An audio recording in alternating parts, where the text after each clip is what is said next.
Evening, everyone. Can you hear me all right? All the way in the back? We're good back here. Great. All right. Well, it's with a whole lot of humility and honor that I stand here tonight and the 40th anniversary of Channel Islands National Park. I'd like to start out with a round of applause just for making it 40 years at Channel Islands National Park. It's an incredible thing.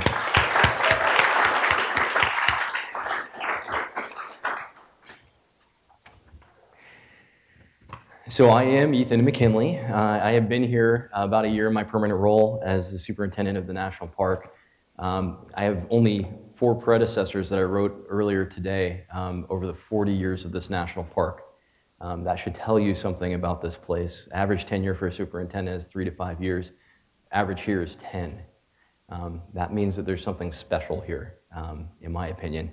And they were overjoyed that we were celebrating today, and I just wanted to share a little bit of that joy tonight.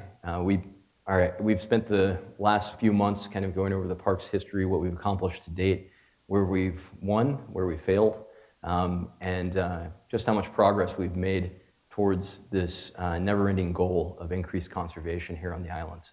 So I want to talk to you a little bit about that tonight. I'd like to go through why we're here, why we got inspired to be here, and what we've accomplished, and then get into a little bit of what we're planning to accomplish, which is really kind of the meat of the issue. It's pretty exciting. So I'm going to go through about 50 slides. I'm just going to warn you, that's a lot of slides, but I'm going to go through pretty quickly. We have a small audience tonight, so if you have any questions, please feel free to raise your hand. I'm happy to intersperse since we're going to be covering a whole lot of territory tonight. So I invite you to join me on this journey. I'd also like to invite you to take this opportunity to really reflect on your connection to the park, what inspires you about this park, because that's what it all comes down to. I found that over my year and a half here is something I learned very quickly.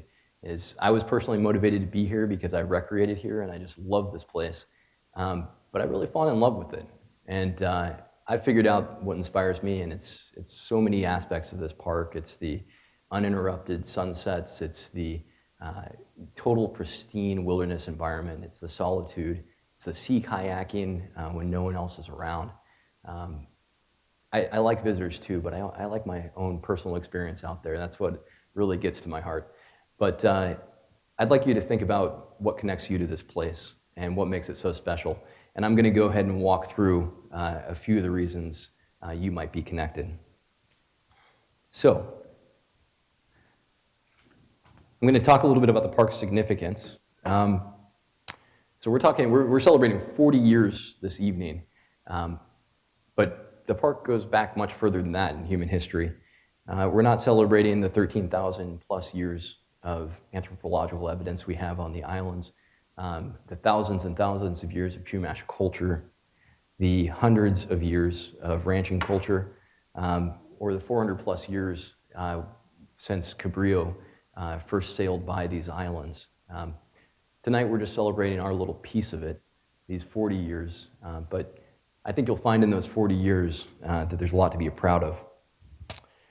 So, in 1938, Channel Islands National Monument was founded, and it was a presidential proclamation. And that there's going to be a difference between these two things. There's going to be a presidential proclamation, and then there's actually a congressional law that passed. So one is just the president, the other one's the president and Congress. So 1938, pretty good president, FDR, proclaimed this place to be a national monument, just Santa Barbara Island and Anacapa Island, so just 2 islands from the get-go. The proclamation was spurred on by my home state. I have to throw that in there. University of Colorado biologist Theodore D.A. Cockrell wrote an article, planned a book, went on a tour through D.C., kind of lobbying, and ended up convincing the right people at the right time that this place was special. There's something extraordinary about it. And they actually wrote in the proclamation, it says, whereas certain public islands lying off the coast of Southern California contain fossils of Pleistocene elephants, I had to practice that one, and ancient trees, and furnish noteworthy examples of ancient volcanism, deposition, and active sea erosion, and have situated thereon various other objects of geological and scientific interest.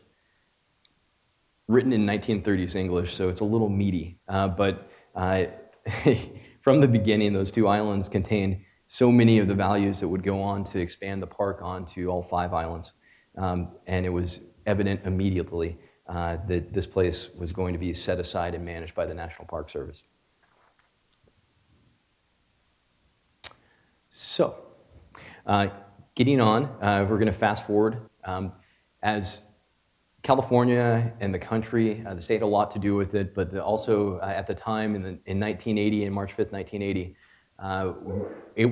there was an increasing awareness of the importance of marine protected areas, of what their value was to the country. You've heard the saying, out of sight, out of mind. That was the case a long time for marine resources.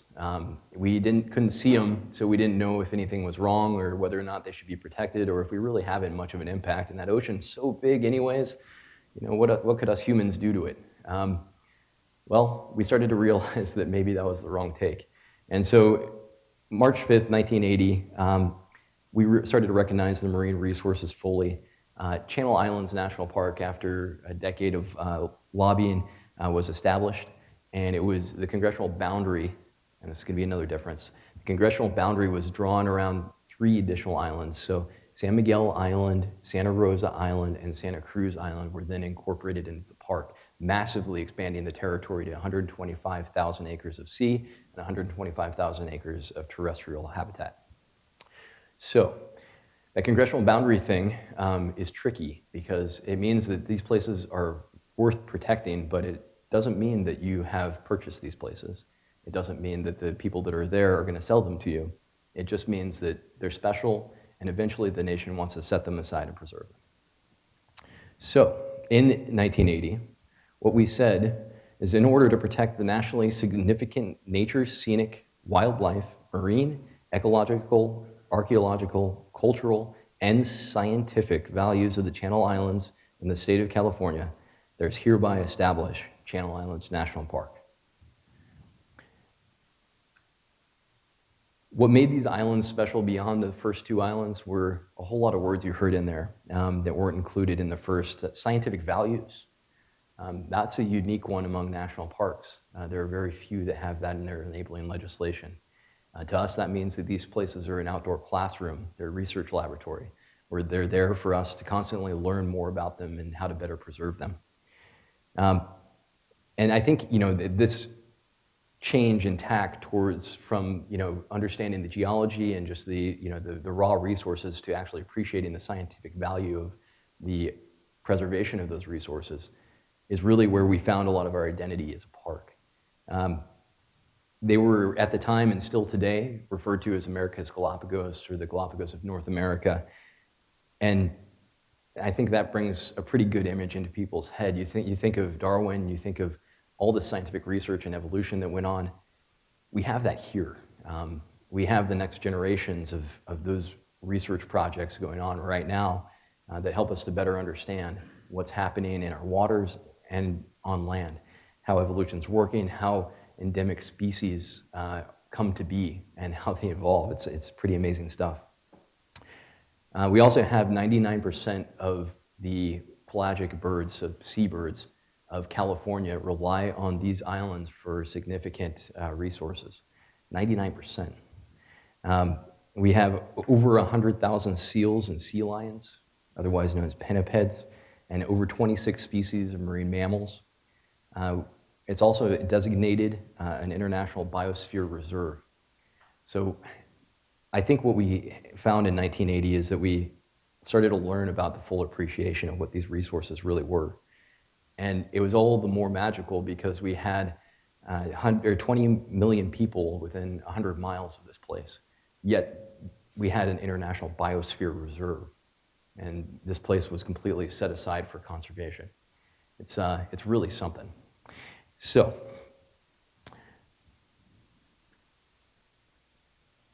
I'm going to walk through the islands here and give a quick recap. I'm guessing everyone in this room knows about these islands, but I'm going to go through pretty quickly. So Anacapa, 5 miles long, a spiny ridge dipping into the sea, absolutely gorgeous. It's also a place where the California brown pelican that was once endangered has come back in full and has very healthy habitat. We have lots of western gulls out there as well who will let you know about their presence if you ever go and visit. And you'll see the iconic sea arch. You'll see that in a lot of our symbolism. Actually, the photo to the right of the screen here is one of them. Anacapa is just a lonely but special, beautiful place broken into 3 islets. And Santa Cruz Island. We have some of the iconic features of Santa Cruz Island. It's the largest island, 96 square miles. And that's quite large. That's about 4 times the size of Manhattan. It was all pretty heavily impacted in the past. It has thousands of years of human heritage on it. Ranching had a significant foothold here. It boasts the Painted Cave, which is one of the largest in the world, sea caves, that is. The island fox, and we'll talk a little bit more about the island fox and why it's so special. The island scrub jay, as well as some morning glories over there, some island morning glories. And a really beautiful day in over by Scorpion, it looks like.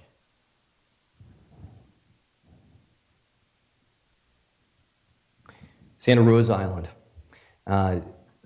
Santa Rosa is special for so many reasons. This is a pretty good shot of the diversity of the island. Everything from southwestern state-style slot canyons to gorgeous pine forests. These are Torrey pines, and they're some of the most rare trees in the world. And there are only 2 forests in existence anymore. And this one is by far the most pristine, left pretty untouched from the mainland. And up there to the left, you can see the main ranch, which has been said by many to be like walking 100 years into the past in California and really experiencing what it might have been like in a ranch 100 years ago. I think that's a pretty accurate description. It's been pretty untouched and it's pristine. And we're looking at ways, and I'm going to talk about that in the future, of how to preserve the place. San Miguel. So I'd be remiss if I didn't acknowledge someone in the audience tonight who was the steward and guardian of San Miguel for 26 years of his career. So can you wave to the audience there, Ian?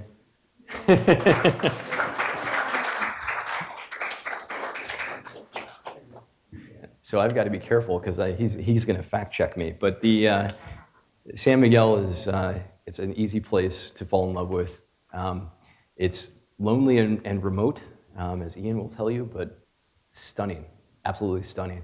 Any given time, you have tens of thousands of pinnipeds, the seals and flippered animals that we were talking about earlier. And the furthest south, rookery for northern fur harbor seals. It's also home to thousands of elephant seals and a research station for NOAA that studies really groundbreaking research on how these animals exist and live and thrive. And it's been a foothold for a lot of these species that make an active recovery after being hunted for so many decades.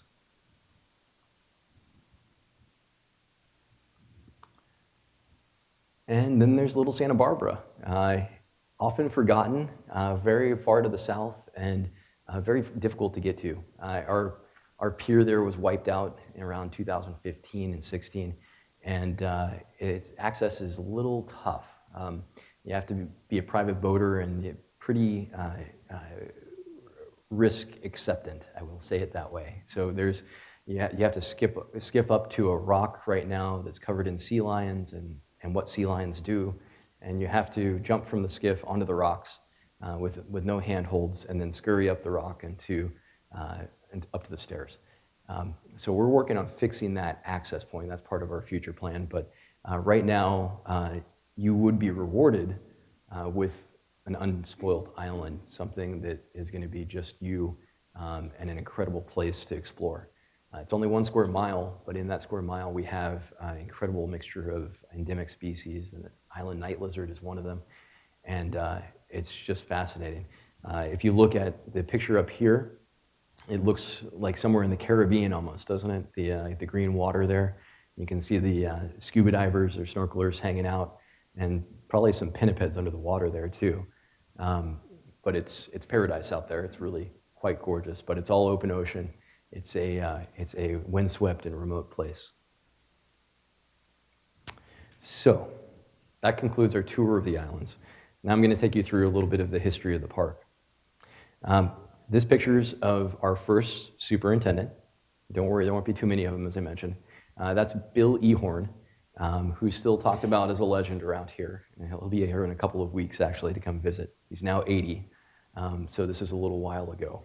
And so Bill Ehorn started here when he was 34 years old. And a lot of the ideas that we see here now at the Visitor Center and the way the park was established, we can credit to him. He had a real knack for vision, and he did a lot of lobbying to make sure that this park found its own importance. I've learned a little interesting bit of our history back in 1980. He got in a little bit of trouble with the director of the National Park Service back then. So I'm going to air a little bit of our dirty laundry, but he designed what he thought was a sort of an island in Ventura. So he designed an aviary along with actually a live sea lion exhibit, living sea lions, which the Park Service doesn't usually do. And within all of this was a headquarters building that's twice the size of this thing. It was all a pyramidal structure that was made of glass. And it was going to be catty corner across Ventura Harbor here. He had the golden shovel. He had all the senators lined up, and he got the phone call from the director's office. And the director said, "I need you in my office tomorrow." And the director sits in Washington, D.C., so he knew it was something bad. And so he flew to his office, and he was sat down, and he was essentially told that that building's not going up. It's a Taj Mahal, and it's not with my taxpayer dollars. And so they told him to put a visitor desk, in a temporary structure, and be happy. Put a sign out front. And Bill, being the type of guy he was, didn't take that as a defeat. He came back and he designed, with some architects and engineers, this place. And what he says, though I think his memory might be a little fuzzy, he says this was designed in under 2 weeks. But I think that's pretty fast. I don't know. I heard things move faster in the 80s. So here it is. This is the Visitor Center, all alone. And this is a shot from 1982 when we had it all built. At the time it was thought that this piece of property was just a throwaway, but it's turned out to be an ideal location, and probably even better than the location that we were originally intended to go to.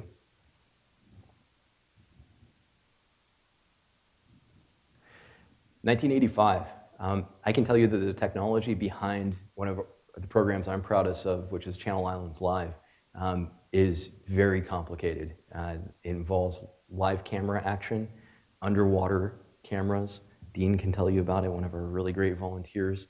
And it involves getting a microwave signal and trying to reduce any kind of delay to any classroom across the country or around the world. It's a lot of information moving. And in 1985, information didn't move like that. So it was pretty incredible that we actually were able to start this program around that time. And it's been going strong ever since. Our boats go out typically on Wednesdays every other week or so out to the islands, and they will dive deep and essentially be in a kelp forest right in the Anacapa wharf area. And they will be live with a classroom, and they'll actually have an earpiece and a mic, and they'll be able to talk to kids in those classrooms.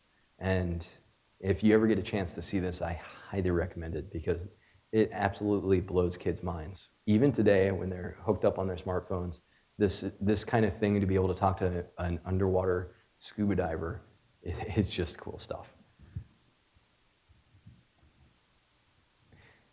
So 1986, the MPS purchased Santa Rosa Island. Again, that congressional boundary was drawn around the islands, but it didn't mean that we had the islands. It meant that we still had to negotiate with the folks that were on the islands and determine how we were going to acquire the land. And we reached a favorable deal in 1986, and Santa Rosa Island came into the park. It's the second largest channel island at 84 square miles, and it was previously owned by the Vail Vickers Ranch, and they'd been there for a long time. About 150 years of ranching or so had been there. So in 1991, we bit off a little bit of a piece of East Santa Cruz Island. We bought a quarter of the overall apportionment of the eastern portion. So that little portion was part of what happens with families, right? You write a will and you pass along what you have to your kids at some point. And so it had been subdivided into a bunch of tiny little pieces. Some people were excited about the national park, other people not so much. So there was lots of negotiating, and in 1991, the park got its first foothold there. And thus begins the story of the island fox. So San Miguel Island in 1995. Yes, Ian, I'm doing the math. You were there, weren't you? Oh, wow, all right. So you were probably one of the ones involved in figuring out that these little guys were declining in population. But we didn't know why, and we didn't know much about them. We had just begun a lot of our I&M research, but the decade before. And so we didn't know what was decreasing their numbers, and it took some figuring out. There's a lot of variables out there in nature, and we had to do some detective work. All right, 1996, we're toggling back to Santa Cruz Island on eastern Santa Cruz, and we got another quarter of it, the final quarter. So Vail and Vickers did their last roundup. Remember, we had negotiated with them in 1986 to agree to a purchase of Santa Rosa Island. However, in those purchases, oftentimes, folks hold on to some right of way, some sort of ownership in the property.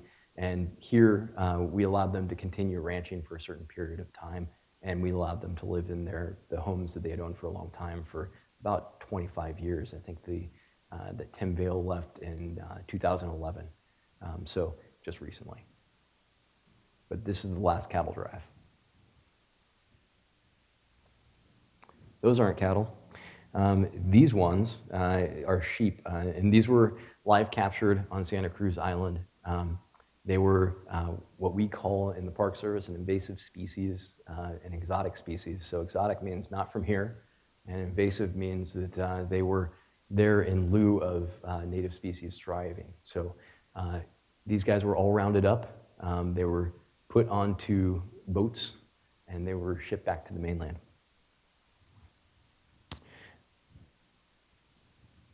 So 1999, the remaining wild island foxes on San Miguel Island, just 15 examples at the time. Remember, we first detected in 1995 that there was a decline. We didn't know the scope of the problem. Are brought into captivity. So the captivity program was designed as a rebreeding program. We would divide them up into two separate colonies to control for disease and other factors. They then did DNA testing, which was pretty fancy back in the late 90s, and determined which were genetically the most diverse so that they could breed with one another. With a sample size of 15 examples, it's a very small sample. So they were able to figure out the math and ultimately successful.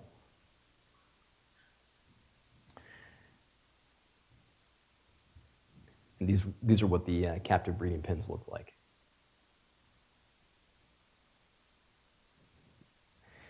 And here's prisoners. The Nature Conservancy in 2001, after we'd worked with them on saving or turning around the island fox population, donated 8,500 acres of its holding on SCI to the NPS. So we had the very tip-top eastern portion of Santa Cruz Island, and there's a neck after that that goes all the way over to prisoners, and that's where our current boundary is for the national park. So we right now have about 25% of Santa Cruz Island, and the remaining 75% or so is the Nature Conservancy.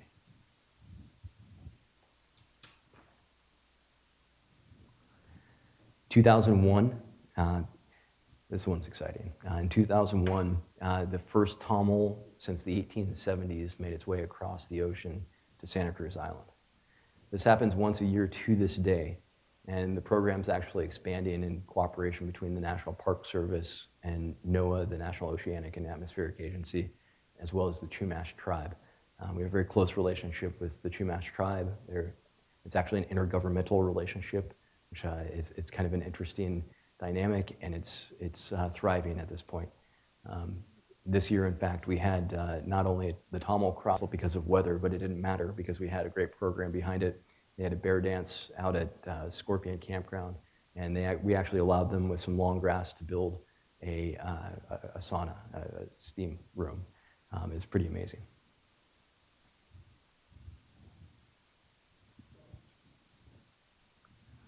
And the bald eagles, all part of this litany of story. So the bald eagles are being recovered because they were extirpated, which means they went extinct. And they're all part of the same story as the island fox. So the very short version of this is that DDT was released into the waters around the Channel Islands in the 40s, 50s, early 60s, and that it impacted the fish populations. The fish populations were eaten by the bald eagle.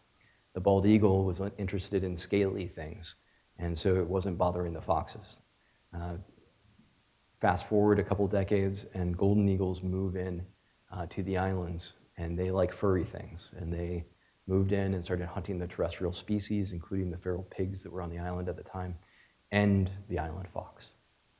So we found out what our culprit was, and we had to live capture all of the golden eagles on the islands, which was quite the task, I understand.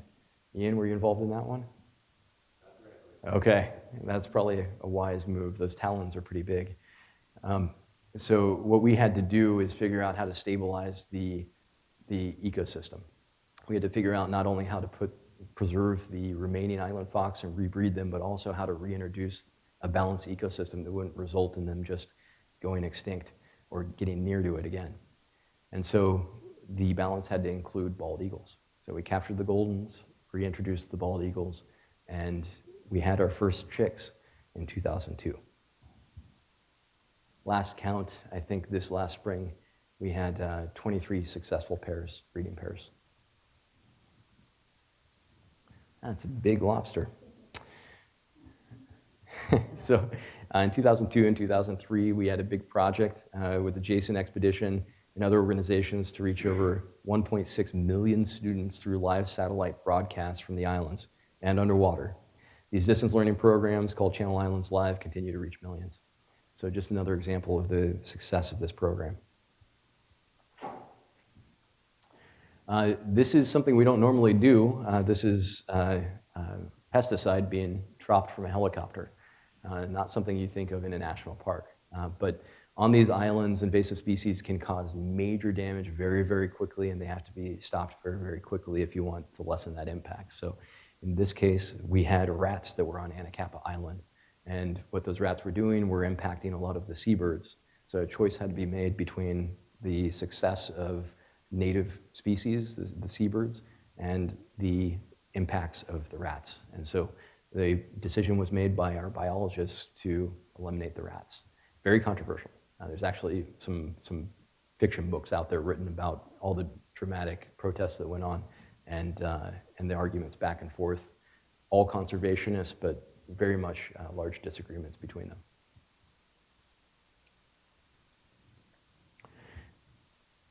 And this one we're particularly proud of. This is 2003. The state of California established marine protected areas around the Channel Islands to protect and restore marine ecosystems. A program we haven't talked about is the kelp forest monitoring program that we do. It's one of those silent programs that goes on at the park, but they're really incredible people that make it happen. They're out there 12 weeks a year, and they're looking at everything big and small underwater on transects, 100-meter transects, and they're big chains that have weights at the end of them. There are 33 of them around the park, and they go around underwater scuba diving for hours and hours and hours, and they record the incidents of life. And because of them, we have one of the most high integrity, comprehensive, and oldest ocean databases in the world. We know more about those oceans than many, many places in the world do. And it's a benchmark for any national park or any biosphere. Those findings gave us good data, and that good data led to decisions about how we're going to protect these places. They saw life decreasing, and the state took action, and we created marine protected areas. And we now have boats that you can see. Well, this Saturday we'll do boat tours out here, actually, and you can go see the patrol boats that we use to make sure that people aren't fishing in the marine protected areas. Believe it or not, though there were about 200 protesters outside of my window, I've seen the pictures when this first went through. They were people that fished. They were people that relied on fishing for their livelihood. Many of those folks are now on the side of the MPAs because they've seen the increased incidence of life and how healthy they make the ecosystem, and we set a little bit aside to be preserved. Look at that little guy. Sorry, that was a low blow. This is just an easy one. So the first island foxes are released in 2003, and they're released from captivity back into the wild on Santa Rosa Island. And another one. 2004, 4 island fox subspecies, the 3 in the park, as well as Catalina Islands foxes, are listed as endangered by the U.S. Fish and Wildlife Service. But we've already taken action. In 2006, the first bald eagle chicks to hatch in over 50 years occurs on Santa Cruz Island. 2007, the first peregrine falcon chicks hatch on Santa Barbara Island in over 50 years, reintroduced. And also in 2007, that cute little guy, were all eradicated from Santa Cruz Island because they were attracting those golden eagles and throwing the ecosystem off balance. And this is actually, this is one of my favorites. This is our folks that are another silent service behind the park. In 2009, the volunteer program reached 921 volunteers, donated over 65,000 hours, which equated to 32 full-time positions. And I'm looking around and I'm seeing some of our very valued volunteers, and Dean, who's actually won a national award for his contribution to the program. And we couldn't get very far without them. We aren't very many, and I'll go through our numbers a little bit later, but it vastly increases the impact of this park. 2010, this one's just kind of neat. We actually had to fly this out by helicopter from Ventura Harbor, the big old helicopter out to the island. And these are the stairs put in at Anacapa Island. 2011, and into the ranching area on Santa Rosa Island with the eradication of non-native deer and elk. They were brought out to the island for game hunting, and you could actually pay to go out to the island and hunt these animals. However, they weren't native. They didn't fit in with the ecosystem. They were having a negative impact on it, so they were taken off the island. 2012, the largest coastal wetland on the Channel Islands is restored in Prisoners Harbor. This is an absolutely massive project, and it's hard to get an idea of the scale here. But if you go out to Prisoners today, and you hold up this picture next to what you see, it's absolutely amazing. The riparian habitat is completely rebounded. And these were essentially used to bring cattle off the island onto the pier. And so these were pastures and corrals.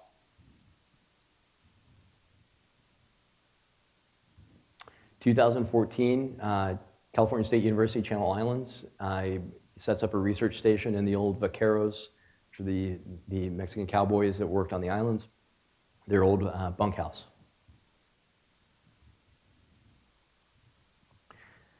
And we're starting to get toward modern times here, so we're starting to look at some of the things that are a little more relevant to our second piece of the presentation here.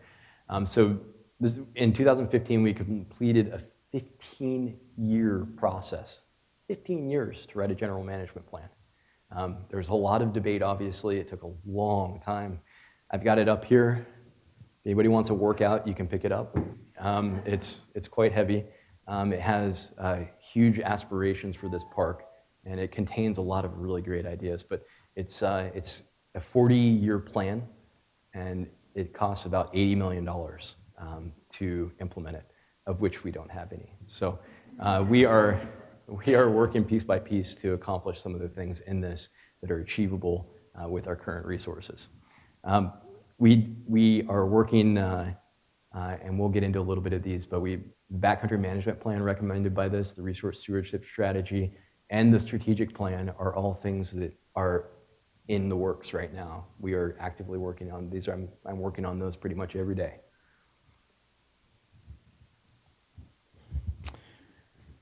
Another crowd pleaser. So in 2016, it was a big year for the island fox. They were officially removed by the U.S. Fish and Wildlife from the endangered species list.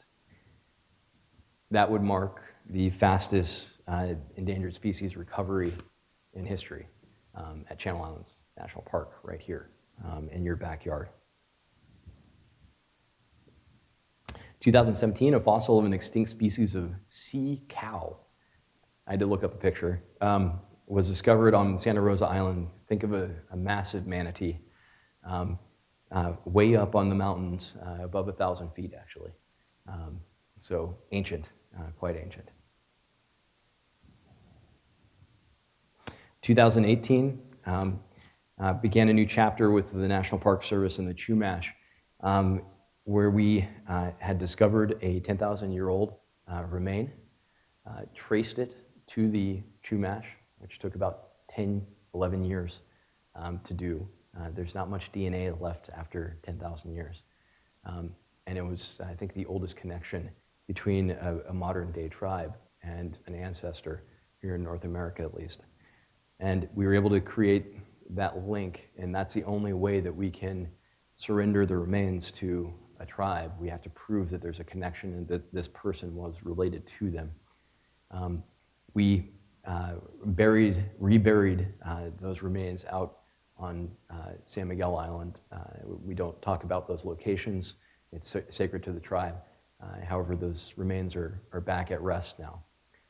It's a different type of archaeology than used to exist. Several museums still have large collections of Indian remains, but you're seeing a lot of those actually come back to these places where they were taken in the 19-teens, 1920s, in the Indiana Jones days, where they found it and they said, this belongs in a museum. Today, the school of thought is that the native tribes actually have rights to those remains, and they have chosen that they go back to the homeland. That brings us to this year. We already talked about a couple of the plans that we have going out there. This is a couple of our projects that we actually have going right now. So Anacapa Island has construction projects involving lots of big helicopters. We were out there 2 days ago, and we installed, I didn't install, they installed a 90-foot boom crane by lifting it off of a barge, picking it up a 150-foot cliff, and placing it on precisely onto a mount with 30 bolts. And it weighed 16,000 pounds for just the base. So it took some pretty fancy helicopter work to do that. But it's in, we got it in, so huzzah for that. And this is the pier project. I can see this is a few months ago at the start of the project at Scorpion. We've been using this old pier that's just sort of an aluminum gangway. It's really what it was to get onto a boat. It's never designed to be permanent. And the new pier will be substantially larger. It'll actually have a boat for the rangers to get off the island if they need to, or go over to prisoners or patrol the MPA marine protected areas. Oh, and I'd be remiss. So this will be done in about a month, the new crane at Anacapa, and the pier is going to be done sometime in probably late June, but it's a big project with a whole lot of moving parts. All right, so that was the history portion of the evening, and I'm going to jump into a few of the exciting things that we are doing here today and what our plans are for the future. But while I'm doing this, please think of some good questions that you'd like to ask about the park. because that's really why I came here tonight. I want to talk to you about it and have a dialogue. So this gives a little bit of background information. Visitation has increased substantially over the decades. We're now up, it says 80,000 here, but we're really around the 100,000 mark for people going out to the islands, and much more than that when you consider the people that come here to the visitor center. And personally, I think we should be counting all the people that we reach with Channel Islands Live and other tools that we have, but it's not the way the Park Service does it right now. So I'm talking to them about that. So number one, I think you're going to see a pivot, if I have my way, towards improved protection and restoration of cultural and natural resources. So this is the Santa Rosa Island cloud forest. These are all old island oaks, some of them around 500 years old. They get their water from those clouds. And so they all have these beautiful, intricate branches that are just so delicate, but they gather up every last piece of dew and moisture in the air, and that's how they survive. The ranching era did have a major impact on these, and you can see that we've put up some of these bales to essentially try to capture some of the moisture that might otherwise escape down the hill. We're trying to revegetate around the base of these and see if they can grab a little more root and become more healthy. But right now they're imperiled, certainly, and we're concerned about how naked the roots are becoming and how dry the soil is becoming. So, restoration, number one.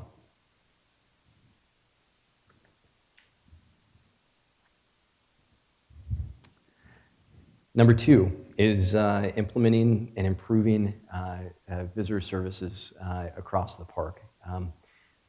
Right now, we have shifted from this sort of paradigm of acquiring new lands, trying to figure out how we cover them with rangers. The first generation of ranger station was actually a Connex box, and we would just helicopter it out there, and then we'd send a ranger out there for a couple of months, and we'd say, call us if you need anything. Wait, there's no phones, don't call us. We'll send a boat. And so it started out pretty rudimentary.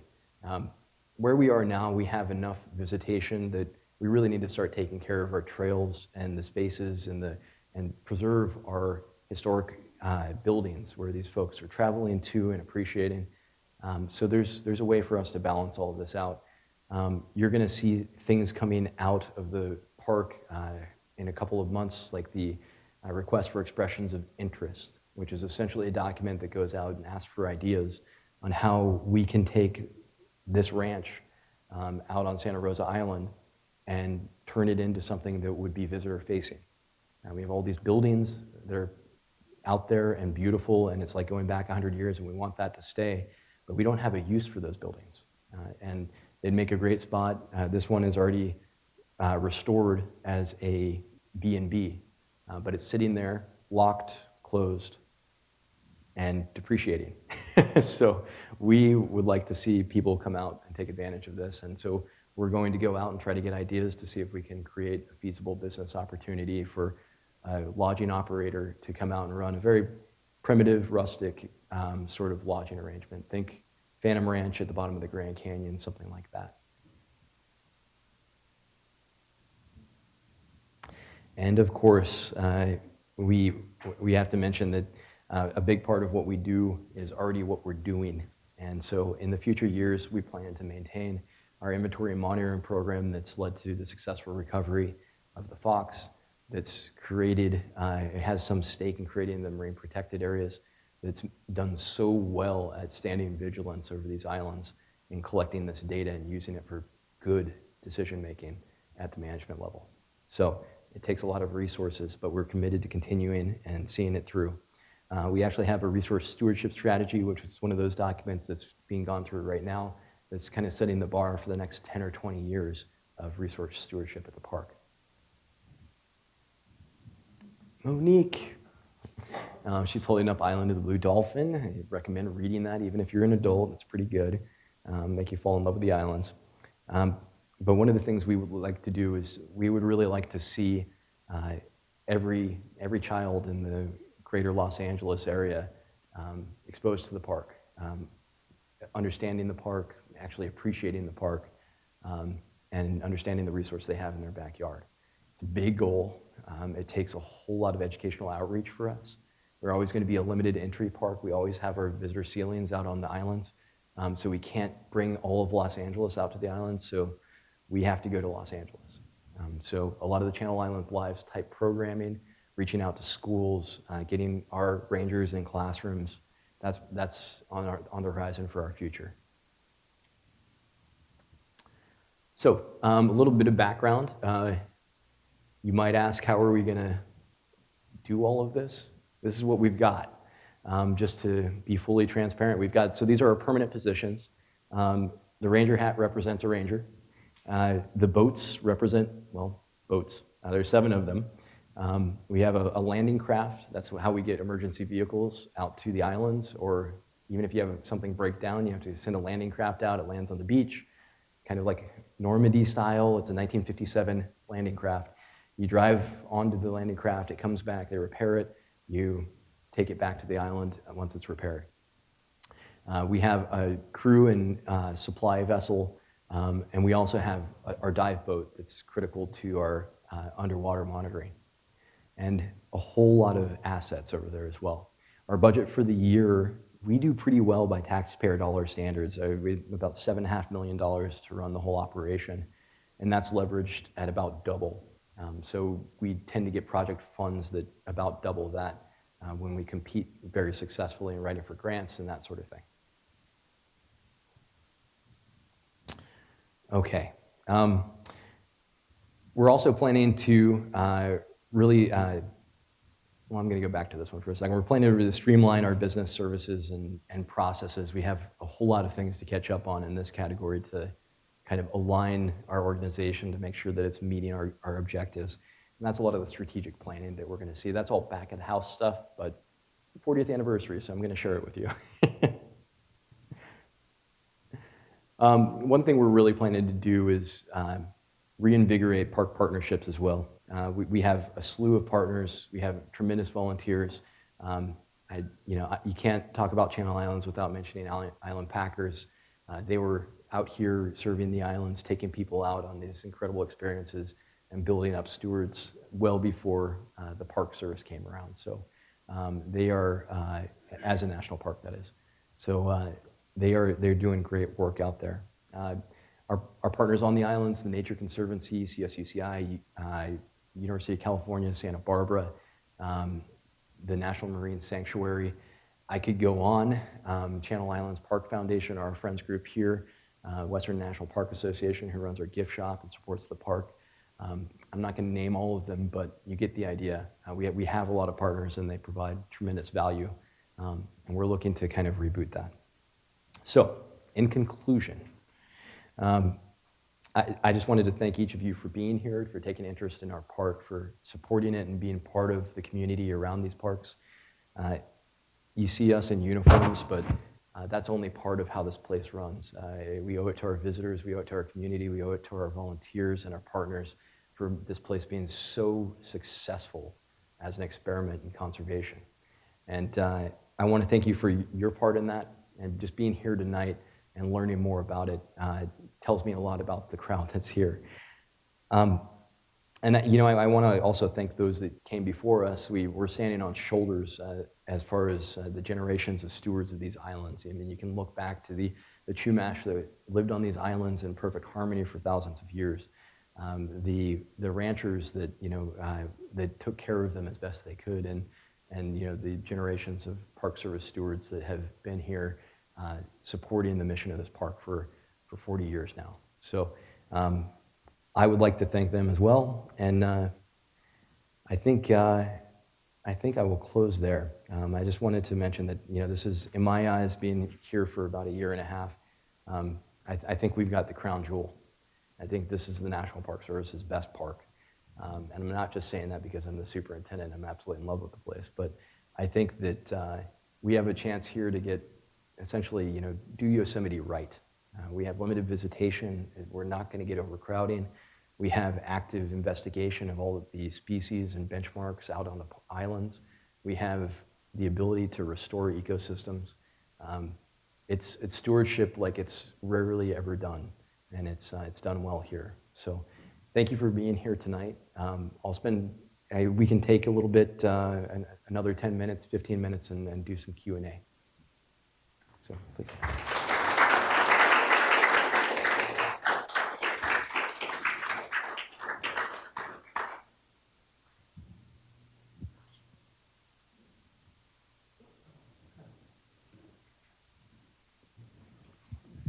What's the status of the pier at Scorpion Ranch? I didn't realize there was anything under construction there.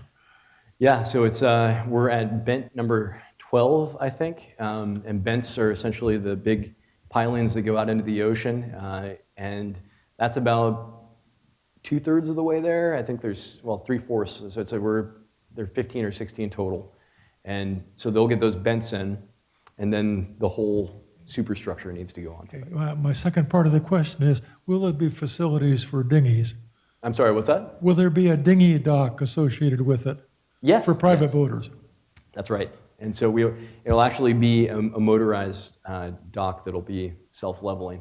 And so to increase safety, the live boating is one of the biggest safety concerns we have here at the park. We've actually had people perish because of live boating, which means that the boat's moving and it's not tied to the dock, but you can't tie to the dock out on the islands because it's ocean. So the solution on this was to get something that goes up right up to the side of the boat so you can step over on level from your vessel. Yeah.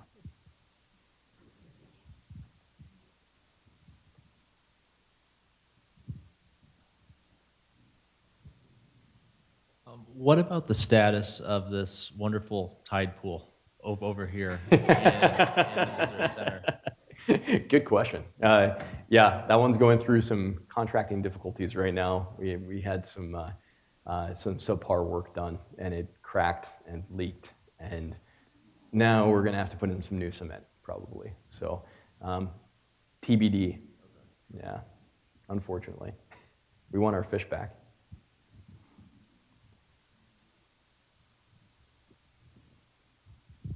Thank you.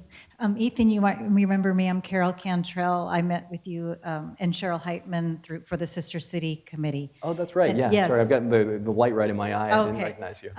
Well, thank you for your interest in Sister Cities and Cliff Rodriguez and I. You probably know Ethan, yeah. I didn't know Cliff was going to be here. But I do want to congratulate you on 40 years. And 1980 is very special to me. I graduated from high school at the same time. So, I mean, that is 40 years is nothing. It's so amazing. You know, it's not that long ago, and it's, you know, been out there forever. So, but I want to extend a congratulations to you. And also, on behalf of Eco Alianza, I'm on the advisory board in Loreto, our sister city, and as we are sister parks as well, wish you congratulations. Thank you so much. You're I welcome. appreciate that. You're always invited to Loreto anytime. I'll take you up on that. That sounds great.